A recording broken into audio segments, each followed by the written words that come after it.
Welcome back to my YouTube channel. ಈ ಒಂದು ವಿಡಿಯೋದಲ್ಲಿ ನಾನ್ ಕಂಟ್ರೋಲಿಂಗ್ ಇಂಟ್ರೆಸ್ಟನ್ನು ಹೇಗೆ ಕ್ಯಾಲ್ಕುಲೇಷನ್ಸನ್ನು ಮಾಡೋದು ಅನ್ನೋದನ್ನು ನಾನು ನಿಮಗೆ ತಿಳಿಸ್ಕೊಡ್ತೀನಿ.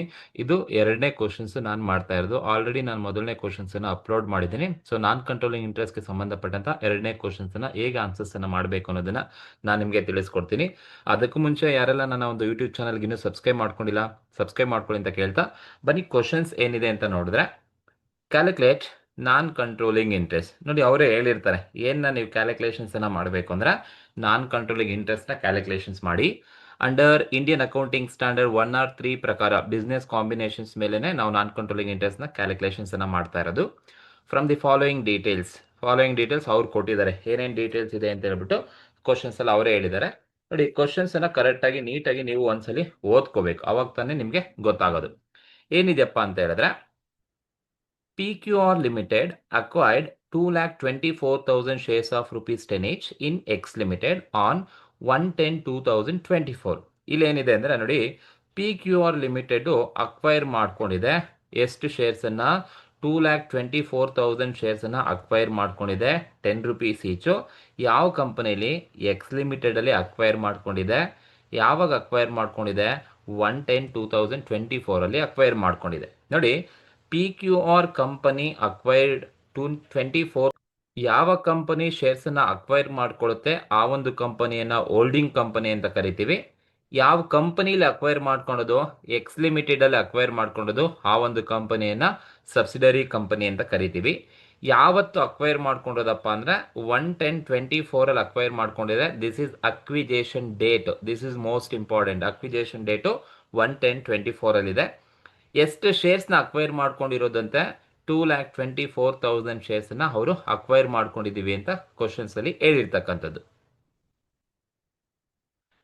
ಸೊ ಇದು ಕ್ವಶನ್ಸ್ ಇರ್ತಕ್ಕಂಥದ್ದು. ಸೊ ಬೇಸಿಕ್ ಇನ್ಫಾರ್ಮೇಶನ್ ಇದೆ, ಮೋಸ್ಟ್ ಇಂಪಾರ್ಟೆಂಟ್. ಯಾವುದು ಹೋಲ್ಡಿಂಗ್ ಕಂಪನಿ, ಯಾವುದು ಸಬ್ಸಿಡರಿ ಕಂಪನಿ, ಎಷ್ಟು ಶೇರ್ಸ್ ಅಕ್ವೈರ್ ಮಾಡ್ಕೊಂಡಿದೆ, ಯಾವ ಡೇಟಲ್ಲಿ ಅಕ್ವೈರ್ ಮಾಡ್ಕೊಂಡಿದೆ ಅಂತ ಗೊತ್ತಿರಬೇಕು. ಈಗ ಕ್ವಶನ್ ಅಲ್ಲಿ PQR is holding company, X limited is subsidiary company. 24,000 PQR acquire ಮಾಡ್ಕೊಂಡಿರೋದು, 2,24,000 ಶೇರ್ಸನ್ನು PQR ಅಕ್ವೈರ್ ಮಾಡ್ಕೊಂಡಿರೋದು 1/10/24 ಅಕ್ವೈರ್ ಮಾಡ್ಕೊಂಡಿದ್ದಾರೆ. ನೆಕ್ಸ್ಟ್ ಹೇಳ್ತಾ ಇದ್ದಾರೆ, the following balances are extracted. The following balances ಅಂದ್ರೆ ನೋಡಿ, ಇಲ್ಲಿ ಕೊಟ್ಟಿದಾರಲ್ಲ, ಈ 4 ಬ್ಯಾಲೆನ್ಸಸ್ ಅನ್ನ extracted from the balance sheet of X limited as on 31/3/2025. ಅಂದ್ರೆ ಈ ಒಂದು 4 ಪಾಯಿಂಟನ್ನು ಎಲ್ಲಿಂದ ಎಕ್ಸ್ಟ್ರಾಕ್ಟ್ ಮಾಡಿದ್ದಾರೆ ಅಂತ ಹೇಳಿದ್ರೆ, the balance sheet of X ಲಿಮಿಟೆಡ್ನ ಬ್ಯಾಲೆನ್ಸ್ ಶೀಟಿಂದ ಎಕ್ಸ್ಟ್ರಾಕ್ಟ್ ಮಾಡಿದ್ದೀನಿ ಅಂತ ಹೇಳಿದ್ದಾರೆ. ನೋಡಿ, ಎಕ್ಸ್ ಲಿಮಿಟೆಡ್ ಸಬ್ಸಿಡರಿ ಕಂಪನಿ ಇರ್ತಕ್ಕಂಥ ಬ್ಯಾಲೆನ್ಸ್ ಶೀಟಲ್ಲಿ ಕೆಲವೊಂದು ಇನ್ಫಾರ್ಮೇಷನ್ಸನ್ನು ನಮಗೆ ಎಕ್ಸ್ಟ್ರಾಕ್ಟ್ ಮಾಡಿದ್ದಾರೆ. ಆ ಒಂದು ಇನ್ಫಾರ್ಮೇಷನ್ಸನ್ನು ಕೊಟ್ಟಿರೋದು. ಅಂದರೆ ಇಲ್ಲಿ ಕೊಟ್ಟಿರೋ 4 ಪಾಯಿಂಟ್ಸು ಯಾವ ಕಂಪನಿಗೆ ಸಂಬಂಧಪಟ್ಟ ಇನ್ಫಾರ್ಮೇಷನ್ ಅಪ್ಪ ಅಂತ ಹೇಳಿದ್ರೆ, ಹೋಲ್ಡಿಂಗ್ ಕಂಪನಿನ ಸಬ್ಸಿಡರಿ ಕಂಪನಿನ ಅಂದರೆ ಸಬ್ಸಿಡರಿ ಕಂಪನಿದು. ಯಾಕೆಂದ್ರೆ ಕರೆಕ್ಟಾಗಿ ಸೆಂಟೆನ್ಸ್ ಓದ್ಕೋಬೇಕು ನೀವು. The following balances are extracted from the balance sheet of X limited balance sheet ಇಂದ ತಗೊಂಡ್ಬಂದಿರೋದು. ಈ ಒಂದು ಕ್ವಶನ್ ಅಲ್ಲಿ X limited is subsidiary company ಅಂತ ಕರಿತೀವಿ. ಏನೇನಿದೆಯಪ್ಪ ಅಂತ ಹೇಳಿದ್ರೆ, share capital 2,80,000 shares of rupees 10 each. ನೋಡಿ, ಎಕ್ಸ್ ಲಿಮಿಟೆಡ್ ಅಲ್ಲಿ ಟೋಟಲ್ ಎಷ್ಟು ಶೇರ್ಸ್ ಇದೆ ಅಂತ ಹೇಳಿದರೆ 2,80,000 ಶೇರ್ಸ್ ಇದೆ ಅಂತ. ಎಕ್ಸ್ ಲಿಮಿಟೆಡ್ ಅಲ್ಲಿ 2,80,000 ಶೇರ್ಸ್ ಇದೆ ಅಂತ ಹೇಳಿದರೆ 10 ರೂಪಾಯಿ ವ್ಯಾಲ್ಯೂ ಇರ್ತಕ್ಕಂಥದ್ದು. ಜನರಲ್ ರಿಸರ್ವ್ ಕೊಟ್ಟಿದ್ದಾರೆ ಆನ್ 1/4/2024 ಅಲ್ಲಿ 2,80,000 ಇದೆ ಅಂತ ಹೇಳಿದ್ದಾರೆ. ಪ್ರಾಫಿಟ್ ಅಂಡ್ ಲಾಸ್ ಅಕೌಂಟ್ ಕೊಟ್ಟಿದ್ದಾರೆ ಆನ್ 1/4/2024 ಅಲ್ಲಿ 4,48,000 ಇದೆ ಅಂತ ಹೇಳಿದ್ದಾರೆ. ಪ್ರಾಫಿಟ್ ಡ್ಯೂರಿಂಗ್ ದ ಇಯರ್ 24-25 2,40,000 ಇದೆ ಅಂತ ಹೇಳಿದ್ದಾರೆ. ಸೊ ಇದು ಕ್ವಶನ್ ಇದೆ. ಸೊ ಈ ಒಂದು ಪ್ರಾಫಿಟ್ ಬಂದು 24-25 ಅಂತ ಹೇಳಿದ್ರೆ, ಸೊ ನಿಮಗೆ ಡೇಟ್ ಗೊತ್ತಿರಬೇಕು. 24-25 ಅಂದರೆ ಎಲ್ಲಿಂದ ಸ್ಟಾರ್ಟ್ ಆಗಿ ಎಲ್ಲಿಗೆ ಎಂಡ್ ಆಗುತ್ತಪ್ಪ ಅಂದರೆ 1/4/2024 ಇಂದ ಸ್ಟಾರ್ಟ್ ಆಗಿ ಟು 31/3/2025ಗೆ ಎಂಡ್ ಆಗುತ್ತೆ. ಅಂದರೆ ಈ ಒಂದು ಡೇಟಲ್ಲಿ ಅರ್ನ್ ಮಾಡಿರ್ತಕ್ಕಂಥ ಒಂದು ಪ್ರಾಫಿಟ್ ಅಂತ ಅರ್ಥ. ಸೊ ಇದು ಕ್ವಶನ್ ಅಲ್ಲಿ ಇರ್ತಕ್ಕಂಥದ್ದು, ಸರಿನಾ? ಸೊ ನಮ್ಗೆ ಹೇಳಿದರೆ ಏನು ಕ್ಯಾಲ್ಕುಲೇಷನ್ಸ್ ಅನ್ನ ಮಾಡಲಿಕ್ಕೆ, ನಾನ್ ಕಂಟ್ರೋಲಿಂಗ್ ಇಂಟ್ರೆಸ್ಟ್ ಅನ್ನ ನಾವು ಕ್ಯಾಲ್ಕುಲೇಷನ್ಸ್ ಅನ್ನ ಮಾಡಬೇಕು. ಸೊ ನೀವು ನಾನ್ ಕಂಟ್ರೋಲಿಂಗ್ ಇಂಟ್ರೆಸ್ಟ್ ಅನ್ನ ಕ್ಯಾಲ್ಕುಲೇಷನ್ಸ್ ಅನ್ನ ಮಾಡಲಿಕ್ಕೆ ನಾನು ನಿಮಗೆ 2 ಸ್ಟೆಪ್ ಅನ್ನ ಸಿಂಪಲ್ ಆಗಿ ಹೇಳ್ಕೊಟ್ಟಿದ್ದೀನಿ. ಯಾವ ತರ ನೀವು 2 ಸ್ಟೆಪ್ ಅನ್ನ ಮಾಡಬೇಕು? ಫಸ್ಟ್ ಸ್ಟೆಪ್ ರೇಷಿಯೋ ಮಾಡ್ಕೋಬೇಕು, ಸೆಕೆಂಡ್ ಸ್ಟೆಪ್ ನಾನ್ ಕಂಟ್ರೋಲಿಂಗ್ ಇಂಟ್ರೆಸ್ಟ್ ಅನ್ನ ನೀವು ಡೈರೆಕ್ಟ್ ಆಗಿ ಕ್ಯಾಲ್ಕುಲೇಷನ್ಸ್ ಅನ್ನ ಮಾಡೋದು. ಹೇಗೆ ಅಂತ ತೋರಿಸ್ತೀನಿ ಬನ್ನಿ. ಸ್ಟೆಪ್ 1 ಕ್ಯಾಲ್ಕುಲೇಷನ್ ಆಫ್ ರೇಷಿಯೋ ಅಂತ ಕರಿತೀವಿ. ಸ್ಟೆಪ್ ಒನ್ ರೇಷಿಯೋನ ಕ್ಯಾಲ್ಕುಲೇಷನ್ಸ್ ಅನ್ನ ಮಾಡಬೇಕು ಅಂದ್ರೆ ಕ್ವಶನ್ಸ್ ಅಲ್ಲಿ ಹೋಲ್ಡಿಂಗ್ ಕಂಪನಿ ಯಾವುದು ಸಬ್ಸಿಡರಿ ಕಂಪನಿ ಯಾವುದು ಅಂತ ಒಮ್ಮೆ ಗೊತ್ತಾಗಬೇಕು ನಿಮಗೆ. ಸೊ ಕ್ವಶನ್ಸ್ ಅಲ್ಲಿ holding company PQR limited, subsidiary company X limited. So ನಾವು ರೇಷಿಯೋ ಮಾಡಬೇಕು ಅಂದ್ರೆ so total number of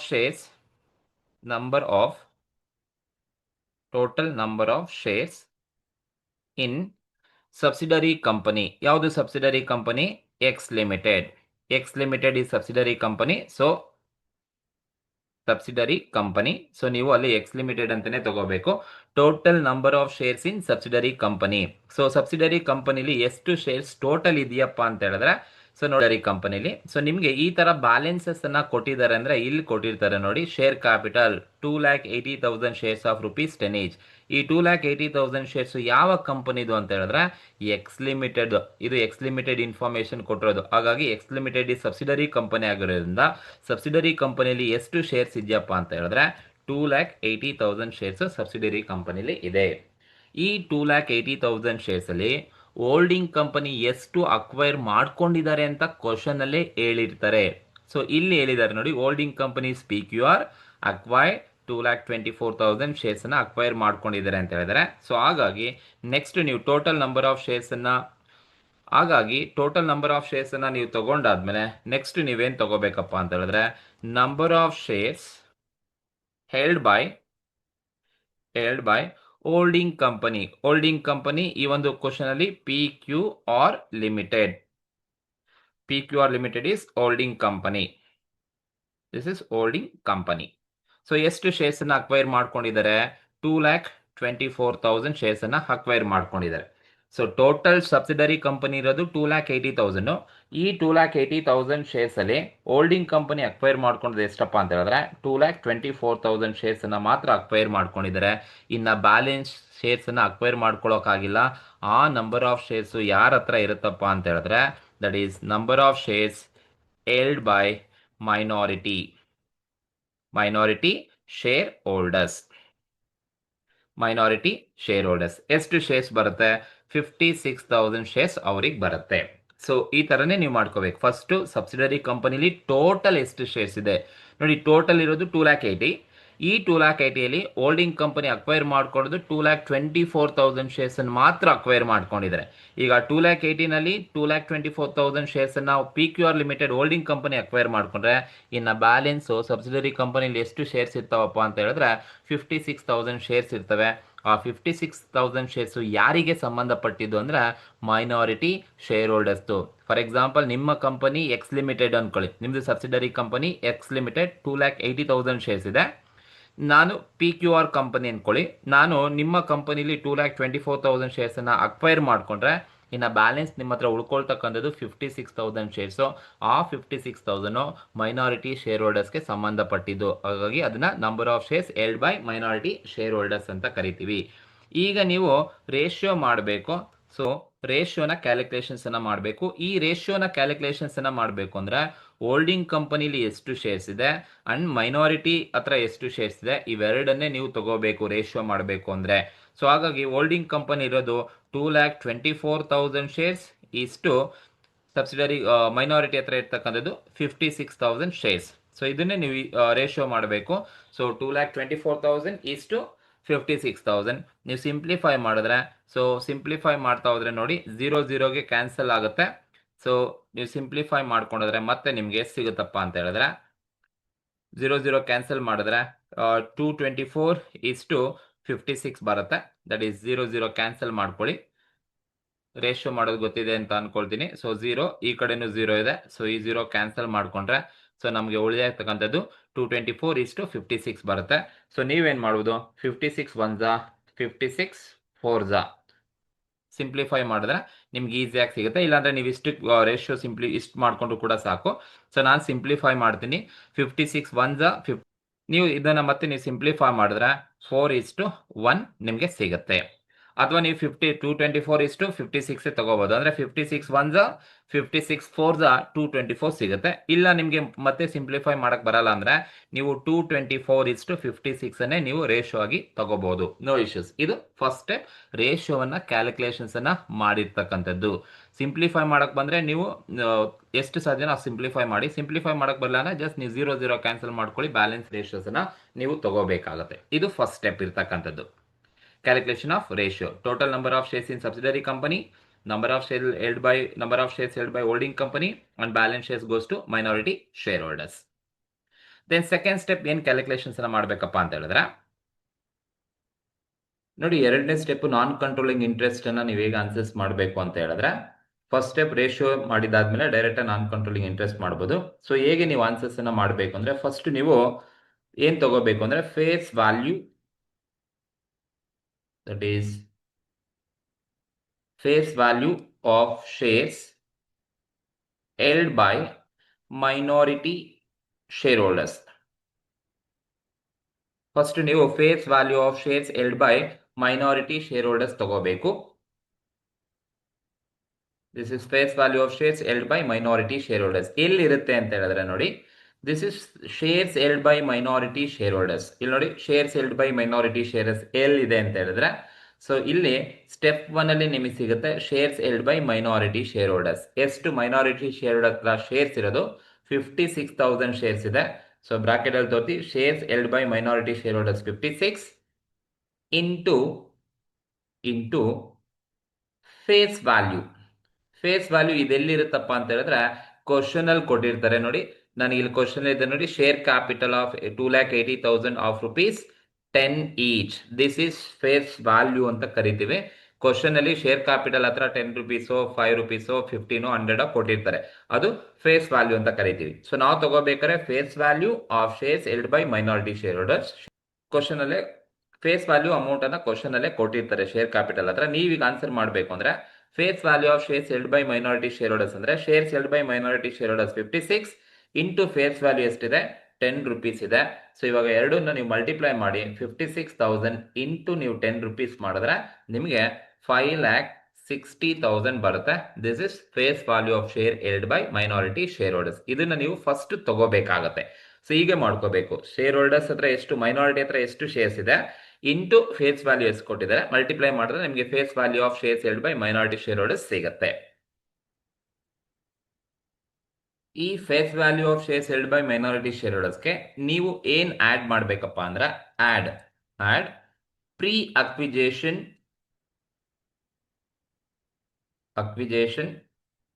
profit, ಅಥವಾ ಇದನ್ನ ಇನ್ನೂ ಒಂದು ಹೆಸರಲ್ಲಿ ಕರೀತಾರೆ ಆರ್ ಕ್ಯಾಪಿಟಲ್ ಪ್ರಾಫಿಟ್. ಯಾವ ತರ ಬೇಕಾದ್ರೂ ಯೂಸ್ ಮಾಡಬಹುದು.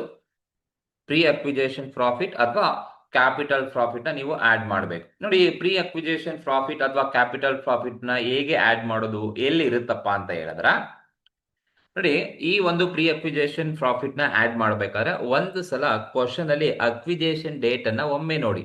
ಈ ಕ್ವಶನ್ ಅಲ್ಲಿ ಅಕ್ವೈರ್ ಮಾಡ್ಕೊಂಡಿದ್ದು ಯಾವಾಗ? ಶೇರ್ಸ್ ಅನ್ನ ಅಕ್ವೈರ್ ಮಾಡ್ಕೊಂಡಿದ್ದು 1/10/24 ಅಲ್ಲಿ. ನೋಡಿ, ಸಿಂಪಲ್ ಆಗಿ 1/10/24 ಅಲ್ಲಿ ಅಥವಾ 1/10/24 ಅಕ್ವೈರ್ ಮಾಡ್ಕೊಂಡಿರೋ ದಿನ ಅಥವಾ ಅಕ್ವೈರ್ ಮಾಡ್ಕೊಳ್ಳೋದಕ್ಕೂ ಇಂದಿನ ದಿನದಲ್ಲಿ, ಅಂದ್ರೆ 1/10 ಗಿನ್ನ ಹಿಂದೆ ಏನಾದ್ರೂ ರಿಸರ್ವ್ಸ್, ಏನಾದ್ರೂ ಪ್ರಾಫಿಟ್ ಸಬ್ಸಿಡರಿ ಕಂಪನಿಲಿ ಇದೆಯಾ ಚೆಕ್ ಮಾಡ್ತಾ ಹೋಗಿ. ಈಗ ನೋಡಿ, ಇಲ್ಲಿ ಕ್ವಶನ್ ಅಲ್ಲಿ ಜನರಲ್ ರಿಸರ್ವ್ ಕೊಟ್ಟಿದ್ದಾರೆ, ಡೇಟ್ ಹೇಳಿದ್ದಾರೆ, ಯಾವ ಡೇಟ್ ಅಲ್ಲಿ ಇದೆಯಂತೆ 1/4 ಅಲ್ಲಿ ಇದೆ. ಅಕ್ವೈರ್ ಮಾಡ್ಕೊಂಡದ್ದು ಯಾವಾಗ?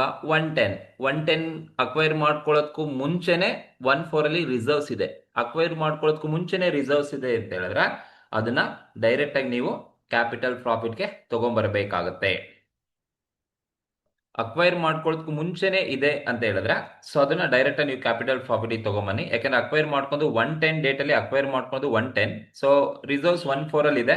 ಸೊ ಅಕ್ವೈರ್ ಮಾಡ್ಕೊಳ್ಳೋದಕ್ಕೂ ಮುಂಚೆನೆ ಏನಾದ್ರೂ ರಿಸರ್ವ್ಸ್ ಇದೆ ಅಂತ ಹೇಳಿದ್ರೆ ಸೊ ಅದನ್ನ ಡೈರೆಕ್ಟ್ ಆಗಿ ನೀವು ಕ್ಯಾಪಿಟಲ್ ಪ್ರಾಫಿಟ್ ಅಥವಾ ಪ್ರೀ ಅಕ್ವಿಜೇಷನ್ ಪ್ರಾಫಿಟ್ಗೆ ತರಬಹುದು. ಸೊ ಇಲ್ಲಿ ಜನರಲ್ ರಿಸರ್ವ್ ಇದೆ, ಜನರಲ್ ರಿಸರ್ವ್ ಆನ್ 1/4/2024. ಏನಕ್ಕೆ ಇಲ್ಲಿ ತಗೊಂಡಿದ್ದೀನಿ ಅಂತ ಹೇಳಿದ್ರೆ ಅಕ್ವೈರ್ ಮಾಡ್ಕೊಳ್ಳೋದಕ್ಕೂ ಮುಂಚೆನೆ ಇದೆ ಅಂದ್ರೆ ಎಲ್ಲ ಕ್ಯಾಪಿಟಲ್ ಪ್ರಾಫಿಟ್ಗೆ ಬರಬೇಕು. ಬಟ್ ಕ್ಯಾಲ್ಕುಲೇಷನ್ಸ್ ಅನ್ನ ಮಾಡ್ಬೇಕು ನೋಡಿ, ಅಲ್ಲಿ ಟೋಟಲ್ ಇರೋದು ಎಷ್ಟು?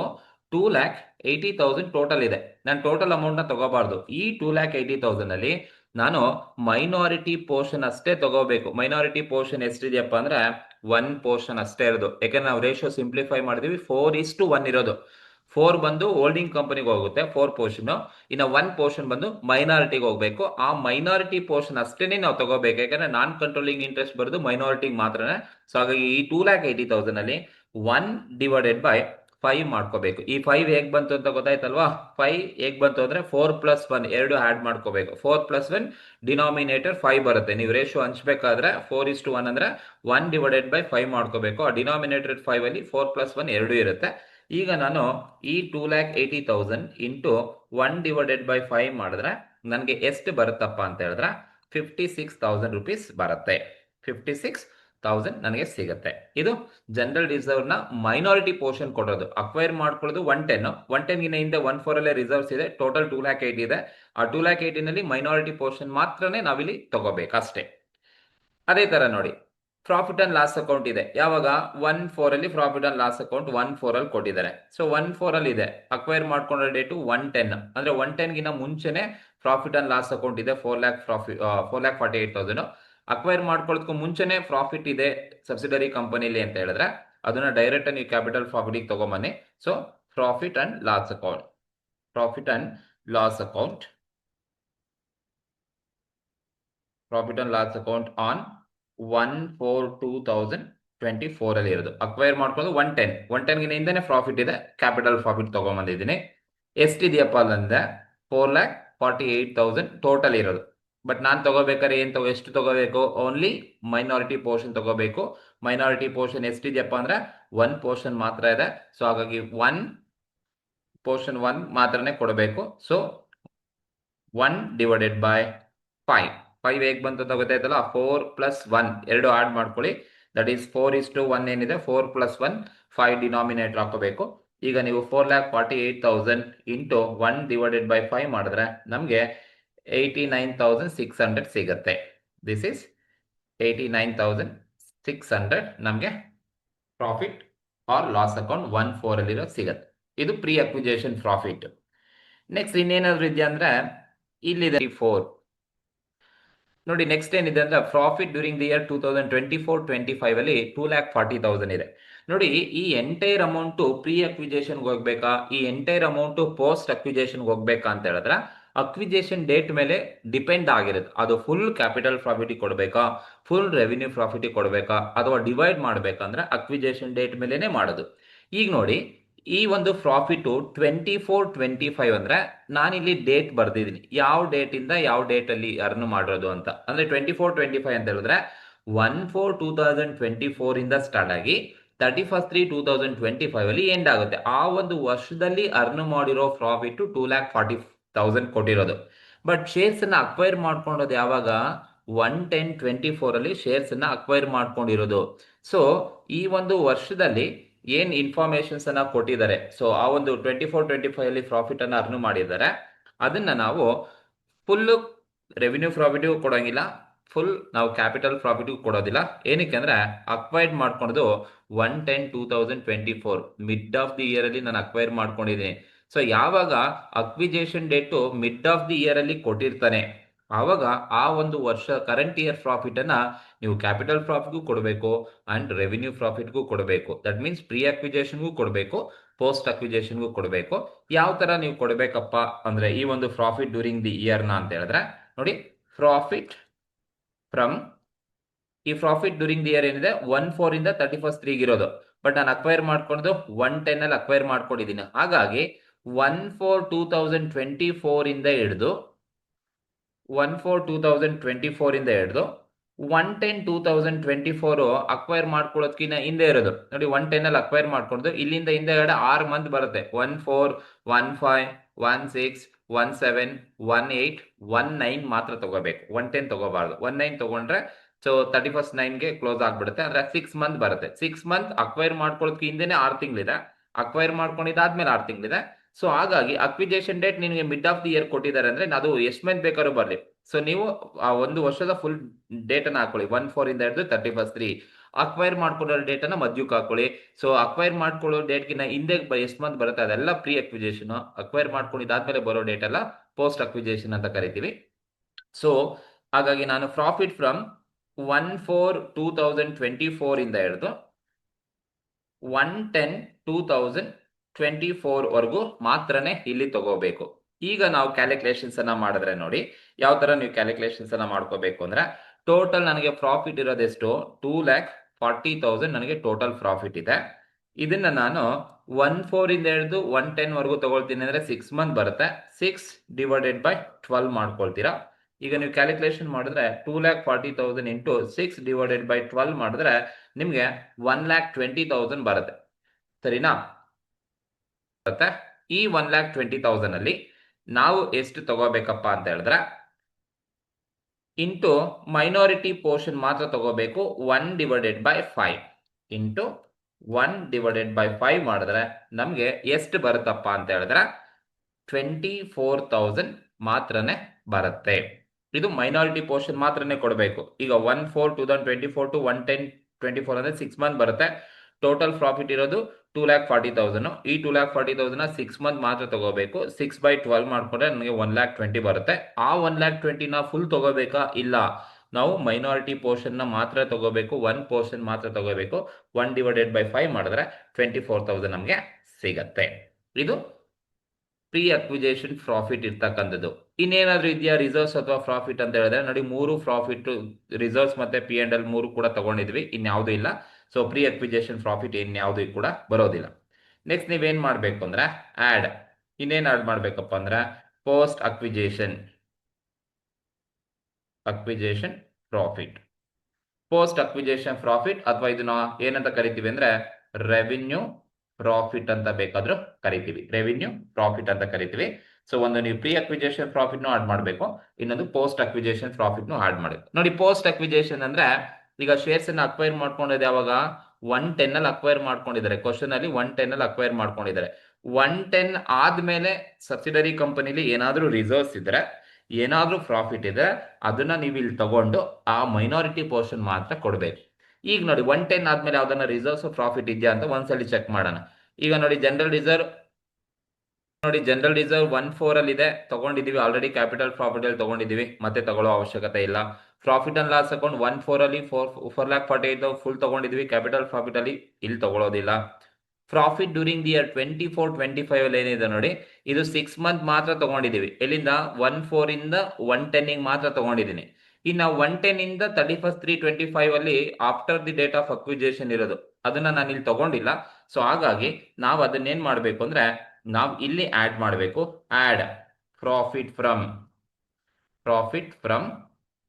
After the date of acquisition ಅಂದ್ರೆ ಅಕ್ವೈರ್ ಮಾಡ್ಕೊಂಡು 1/10/2024 ಅಕ್ವೈರ್ ಮಾಡ್ಕೊಂಡು ಇಲ್ಲಿಂದ ಹಿಡಿದು ಟು 31/3/2025 ಇಲ್ಲಿವರೆಗೂ ಬರ್ತಕ್ಕಂಥ ಏನಾದ್ರೂ ಪ್ರಾಫಿಟ್ ಇದ್ರೆ 6 ಮಂತ್ ಬರುತ್ತೆ. ಸೊ 2,40,000 ಏನಿದೆ 2,40,000 ಇಂಟು 6 ಮಂತ್ ತಗೋಬೇಕು. ಅಂದ್ರೆ 110, 111, 112, 11, 12, 13. ಸೊ ಟೋಟಲ್ 6 ಮಂತ್ ಬರುತ್ತೆ. So 2,40,000 into 6/12 into minority portion ಎಷ್ಟಿದೆಯಪ್ಪ ಅಂದ್ರೆ 1/5 ಇದೆ.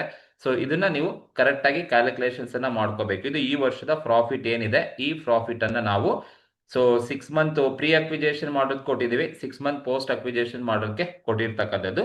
So 2,40,000 into 6/12 into minority portion 1/5 ಮಾಡಿದ್ರೆ ನನಗೆ 24,000 ಸಿಗುತ್ತೆ. ಈಗ ನೀವು ಇಷ್ಟನ್ನ ಟೋಟಲ್ ಮಾಡಿ, ಇನ್ಯಾವುದು ಕ್ವಶನ್ಸ್ ಅಲ್ಲಿ ಇಲ್ಲ, ಇಷ್ಟನ್ನ ನೀವು ಟೋಟಲ್ ಮಾಡಿದ್ರೆ ನಿಮ್ಗೆ ಬರ್ತಕ್ಕಂಥದ್ದೇ ನಾನ್ ಕಂಟ್ರೋಲಿಂಗ್ ಇಂಟ್ರೆಸ್ಟ್